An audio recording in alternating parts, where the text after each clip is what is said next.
Derpity derp derp derp derp derp derp derp.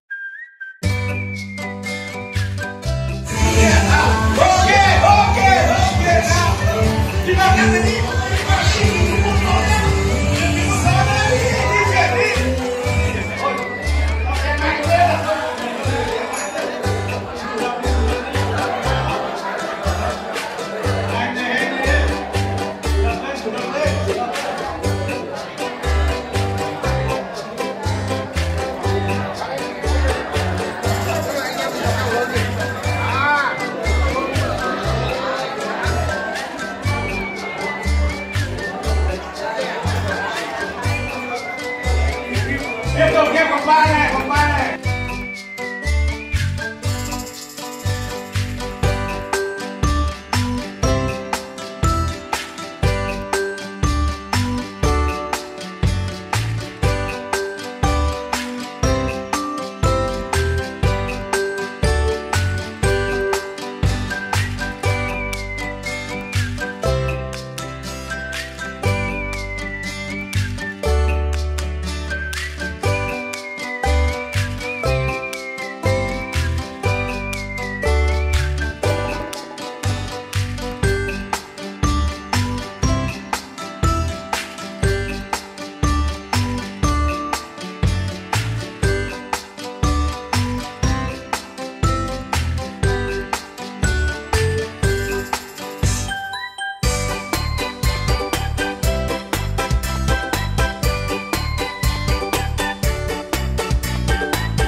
Chúng ta lại đọc theo ghi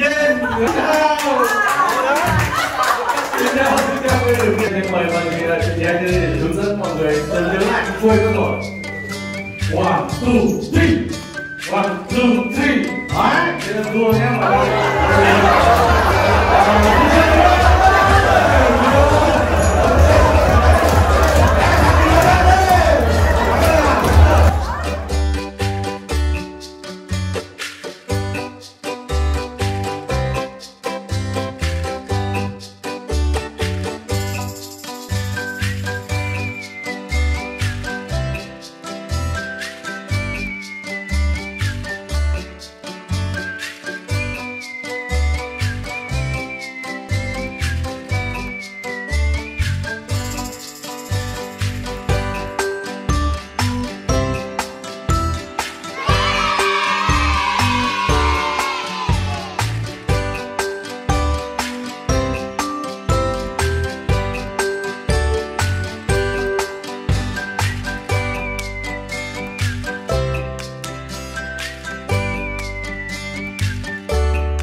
Ví dụ nó được ăn tay nhiều lắm, nói chung là lắc quật lắm, lắc quật hơi nhiều.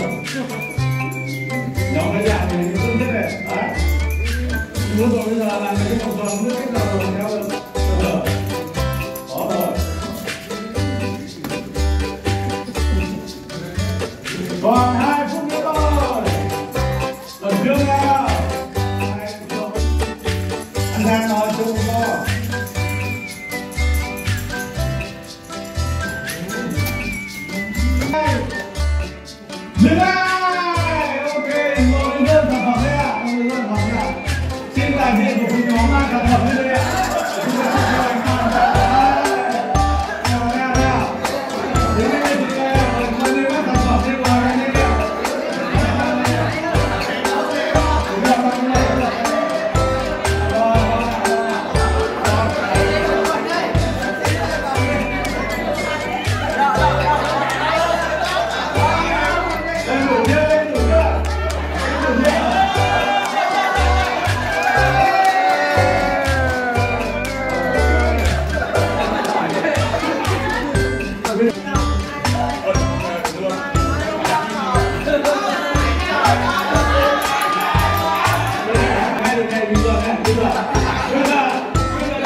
derpity derp derp derp derp derp derp derp derp derp derp